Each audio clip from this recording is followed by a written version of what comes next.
अंग्रेज ने एक बड़ा खूबसूरत काम किया। देखो 350 साल हम पर राज किया है। 350 साल में मुसलमानों को, हिंदुओं को, सिखों को, दलितों को पढ़ने नहीं दिया। 350 साल तक हमें नौकरियों में नहीं लिया।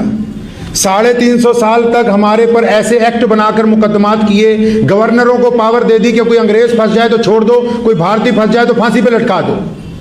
लेकिन जब वो उस मुल्क से गया तो आज आप पूछ लीजिए किसी मुसलमान से, किसी हिंदू से, उसको ये याद ही नहीं कि अंग्रेज ने हम पर जुल्म क्या किए। उसे पता ही नहीं कि भगत सिंह को फांसी दी गई थी। उसे पता ही नहीं है कि मौलाना अबुल कलाम आजाद को कितने तुर्रे मारे। उसे पता ही नहीं कि शेखुल इस्लाम को कितने साल काले पानी की सजा के अंदर रखा गया। उसे पता ही नहीं मुफ्ती महमूदुल हसन साहब के साथ क्या हुआ है। उनको पता ही नहीं है कि सुभाष चंद्र बोस ने किस तरह की कुर्बानियां दी हैं। उनको बस इतना पता है कि जी मुगलों ने जुल्म किया था, इनको इतना पता है कि जी रजवाड़ों ने जुल्म किया था। अंग्रेज ने वो चाल चली कि जिससे आपने आज़ादी हासिल की है, आप उसके जुल्म भूल गए और उसके पिछलों को लेकर सामने आ गए। अब आपको यह पता है कि आप उनके नाराज हैं, वो आपसे नाराज हैं। अल्लाहु अकबर। भारत के मुसलमानों ने अपने इस वतन को अंग्रेज जालिम से आजाद करवाने के लिए, आप अंदाजा लगाइए कितने साल लड़ाई लड़ी होगी। जो आम पढ़ा लिखा आदमी है क्या अंदाजा लगा सकता है कि मुसलमानों ने मुल्क की जंग आज़ादी में आखिर कितने साल तक लड़ाई लड़ी हुई होगी।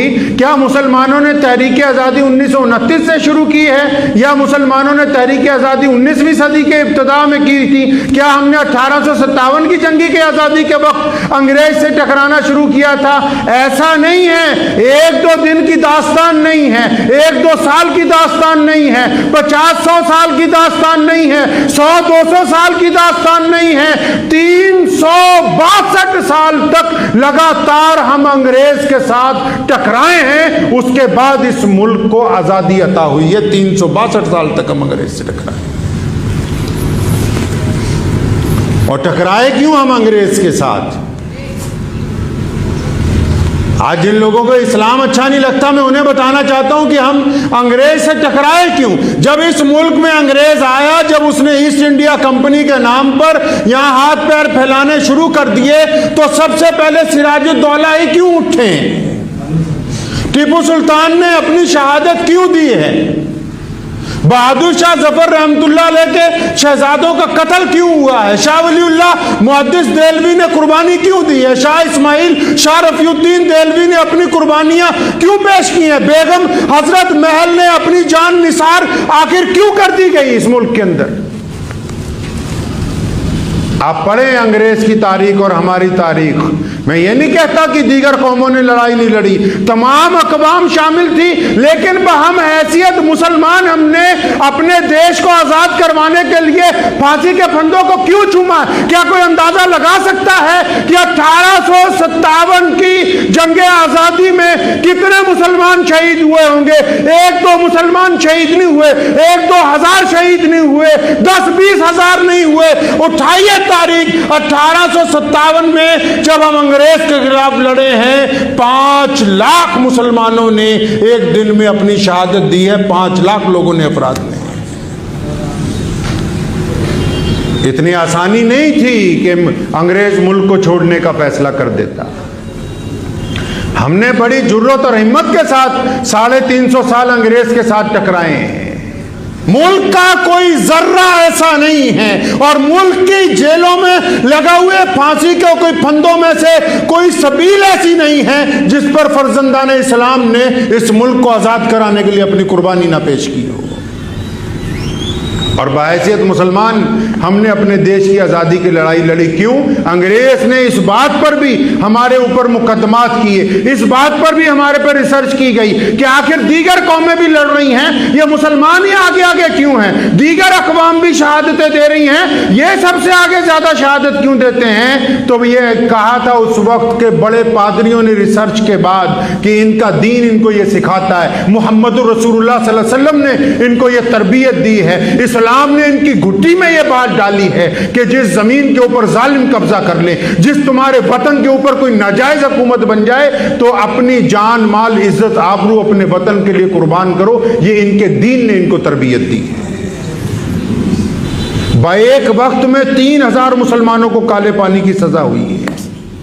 1857 की जंग आज़ादी में। और जंग आज़ादी का आगाज़ कब किया? 1745 में जंग आज़ादी लड़ने का आगाज़ हमने किया और 1947 में उसको पाए तकमील तक पहुंचाया। इस दौरान अंग्रेज ने बेइंतहा साजिशें की। अंग्रेज ने यह कहा कि मुसलमान और हिंदू आपस में नहीं रह सकते। औलमा लुधियाना ने 1882 में तारीखी फतवा दिया जो नुसरतुल इबरार के नाम से शाया हुआ, फिर कांग्रेस के अधिवेशन में बांटा गया। औलमा लुधियाना ने कहा नहीं, मुल्क की जंग आज़ादी के लिए मुसलमान, हिंदू और सिख तीनों अकवाम किसी एक जमात में इकट्ठे रहकर अंग्रेज के खिलाफ लड़ सकते हैं, इसमें कोई कबात नहीं है। इस मुल्क के लोगों को जोड़ने वाले भी सबसे पहले मुसलमान थे। 1857 की जंग आज़ादी में मौलाना शाह अब्दुल कादिर लुधियानवी पंजाब के सबसे बड़े बुजुर्ग हैं। बहादुर शाह जफर की चिट्ठी आई कि मुसलमानों को और हिंदुओं को, सिखों को साथ में लो, मेरी मदद के लिए आओ। मौलाना ने खानका छोड़ दी, किले पर हमला किया। किला फतेह किया तो पंजाब के फिरोजपुर से, जलंधर से, बठिंडा से सारी छावनियों की फौजों को बोला कि बगावत करो, लुधियाना आओ। लुधियाना से फिर लड़ते हुए दिल्ली गए। चांदनी चौक के मैदान में जब बड़े फितनेबाजों ने कहा कि अंग्रेज के खिलाफ लड़ना जिहाद में फर्ज है कि नहीं है, तो मुल्क की पहली आजादी का फतवा मौलाना शाह अब्दुल कादिर लुधियानवी ने फतेहपुरी मस्जिद के सहन में बैठ के लिखा। और फिर मैदान जंग में अपने बच्चे शहीद करवाए, बीवी शहीद करवाई। आज फतेहपुरी मस्जिद के सहन में चले जाएं, मौलाना शाह अब्दुल कादिर लुधियानवी की शहीद बीवी जो है उस सहन में आराम कर रही है। अब आज भी उसकी कब्र वहां पे मौजूद है। एक बात मौलाना हबीबुर रहमान लुधियानवी ने मुल्क की आज़ादी के बाद बड़ी ज़बरदस्त कही।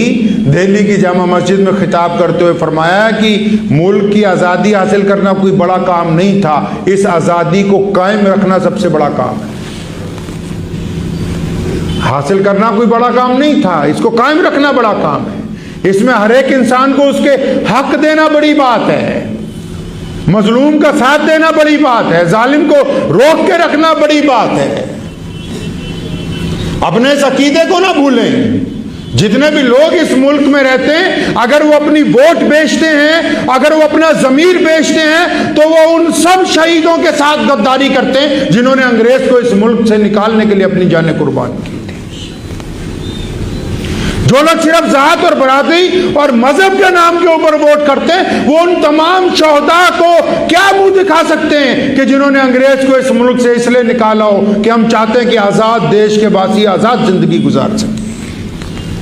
अंग्रेज ने एक बड़ा खूबसूरत काम किया। देखो, 350 साल हम पर राज किया है। 350 साल में मुसलमानों को, हिंदुओं को, सिखों को, दलितों को पढ़ने नहीं दिया। 350 साल तक हमें नौकरियों में नहीं लिया। 350 साल तक हमारे पर ऐसे एक्ट बनाकर मुकदमात किए, गवर्नरों को पावर दे दी कि कोई अंग्रेज फंस जाए तो छोड़ दो, कोई भारतीय फंस जाए तो फांसी पे लटका दो। लेकिन जब वो उस मुल्क से गया तो आज आप पूछ लीजिए किसी मुसलमान से, किसी हिंदू से, उसको ये याद ही नहीं कि अंग्रेज ने हम पर जुल्म क्या किए। उसे पता ही नहीं कि भगत सिंह को फांसी दी गई थी। उसे पता ही नहीं है कि मौलाना अबुल कलाम आज़ाद को कितने दुर्रे मारे। उसे पता ही नहीं कि शेखुल इस्लाम को कितने साल काले पानी की सज़ा के अंदर रखा गया। उसे पता ही नहीं मुफ्ती महमूदुल हसन साहब के साथ क्या हुआ है। उनको पता ही नहीं है कि सुभाष चंद्र बोस ने किस तरह की कुर्बानियाँ दी हैं। उनको बस इतना पता है कि जी मुगलों ने जुल्म किया था, इनको इतना पता है कि जी रजवाड़ों ने जुल्म किया था। अंग्रेज ने वो चाल चली कि जिससे आपने आज़ादी हासिल की है, आप उसके जुल्म भूल गए और उसके पिछलों को लेकर सामने आ गए। अब आपको ये पता है कि आप उनके नाराज हैं, वो आपसे नाराज हैं। कमाल की बात आप ये देखिए अंग्रेज की कि वो हमें अच्छी तरह मांझ कर भी गया। 350 साल पूरे मुल्क को चूस भी लिया। 350 साल तक सारे जवाहरात, सारे कीमती पत्थर, सारे अजाइबात, सारी बड़ी बड़ी खदानें, हर चीज इंग्लैंड, पूछ लीजिए इंग्लैंड में जाके 100 साल पहले कुछ भी नहीं था। टूटी हुई सड़कें थी, बेकार घर थे। हमारे ही मुलाजिम, हमारे ही मजदूर, हमारे ही मुल्क का सरमाया सारा पूरा अपना देश भी बनाया और जाते जाते हमें मजहब के नाम पर आपस में लड़वा गया। अब हम अंग्रेज को अच्छा समझते हैं, अपनों को ही बुरा समझते हैं। ये कमाल किया है अंग्रेज ने। दुआ कीजिए कि अल्लाह ताला में हिदायत अता फरमाए और अपने मुल्क के लिए, अपने मुल्क की तरक्की के लिए काम करने वालों में शामिल फरमाए। मुझे उम्मीद है कि आपको ये वीडियो पसंद आई होगी। अगर पसंद आई हो तो ये आप अपने दोस्तों के साथ शेयर करें और इस चैनल को सब्सक्राइब ज़रूर करें।